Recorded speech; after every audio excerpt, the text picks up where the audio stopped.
Greetings, theists and non-theists. I'm the Atheist Paladin.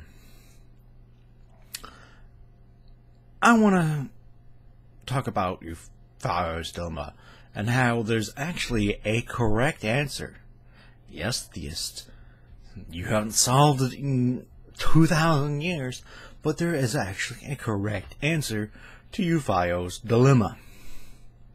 The problem is you don't like the answer. And it's the good old question, is something good because God commands it, or is it good, or does God command it because it's good? And normally try to, at least modern apologetics now, is try to circumvent that by saying, well, it's kind of both because it's God's nature. Okay, what's God's nature? And what does that even mean for something to be good? Okay, so why are we saying that God's nature is good? And normally they say, well, God's the greatest being, and so he's benevolent. Well, you've already predetermined that being benevolent is actually a good thing. So we're pretty much back at the same question again. So why do we even need a God into the process? We keep associating some goodness with benevolence and, suffering with evil. We always do that. So why even bring God into the picture? Even as a Christian, when I was a Christian, I never gave much thought to this sort of line of apologetics. To me, God was good. And I didn't need to say, well, God is the source of goodness, because basically, it sort of feeds on itself. The concept of God, who's the source of goodness and yet also good, is pretty much the intellectual equivalent of a snake eating itself. It's not going to work out in the end. And I had no troubles, and I don't have any troubles, with a God that I can say that is good, but not the quote-unquote source of morality. We have already predetermined suffering is evil and benevolence is good. Why? Because it's inherent within those concepts of themselves. If you go through a suffering experience, you will inherently find it unpleasurable. It's an experience you don't want to have again. And if you can say anything else beyond that, then what you experienced, or to something the opposite of effect of that, then what you experienced is not suffering. The same is with pleasure. It's inherently desirable to experience. The quality of that experience, or the qualia of the experience of good, or feeling good, or pleasure, is inherently desirable. It's of quality of consciousness, basically. And we do this time and time again. When theists say something's good or bad, normally that's what they mean, even regardless of God's commands. They just only go through this apologetic mental gymnastics because they don't want to defend certain things. Because if we somehow say that we base it on that alone, that suffering is justifiable within the experience itself to call it evil, and pleasure also inherently desirable, so therefore it's good, then they have to start judging God by that standard, and they don't want to do that. That's patently obvious, because then they'll have to justify, okay, how does God reduce suffering? By killing 42 children with 2 she-bears. And yes, the Hebrew words are little children.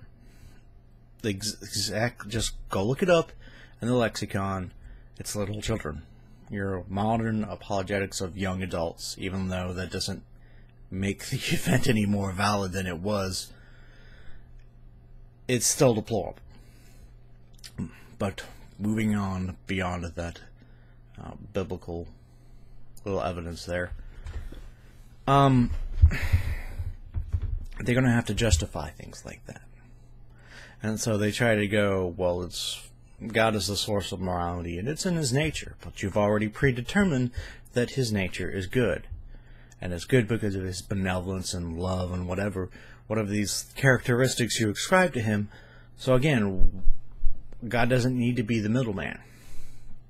Even as a Christian, I was completely fine with the idea of God being good and loving and just and kind, and we're not needing Him as being the justification for that, source of that being good or whatever, because anyways, I even recognize that was an intellectual equivalent of a snake eating its own tail. Christians, you don't have to do that.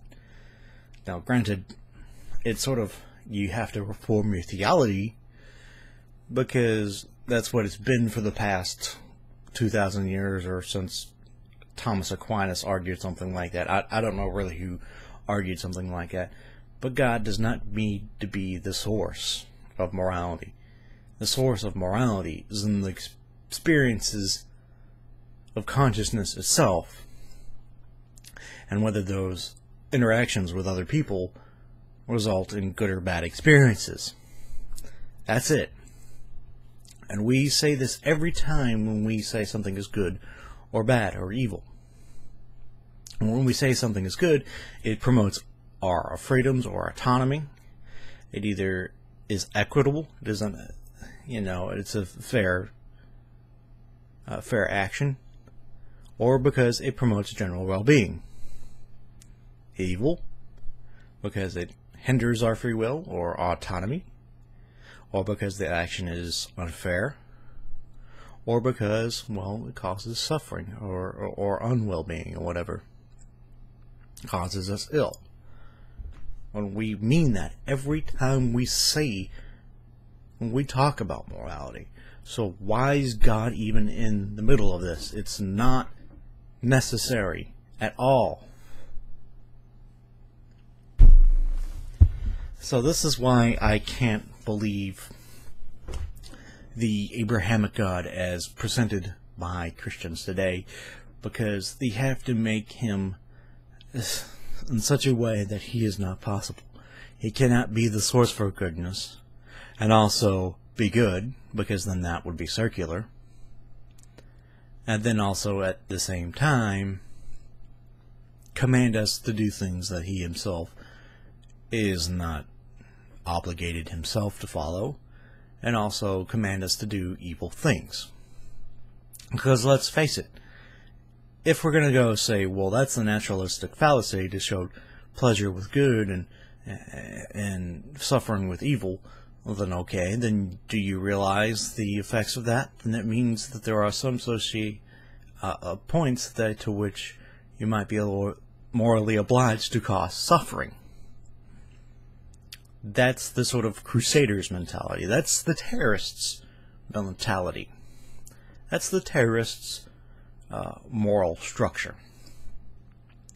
Because since, morality is not associated with causing pleasure or pain to other individuals, then they don't have to worry about it because God commands it. That's the problem with the divine command theory. If you're going to say, well, that's the naturalistic fallacy, and divine command theory is better, then congratulations, you've now just justified the Crusades and terrorism. I'm sorry, but that I'm not impressed by that moral system. Just give it up and admit, and so we can move on and actually discuss real things. Have a real evolved moral system. And I don't think this can be done until this is admitted to. So, thank you. So remember, people, rationality is the path to righteousness.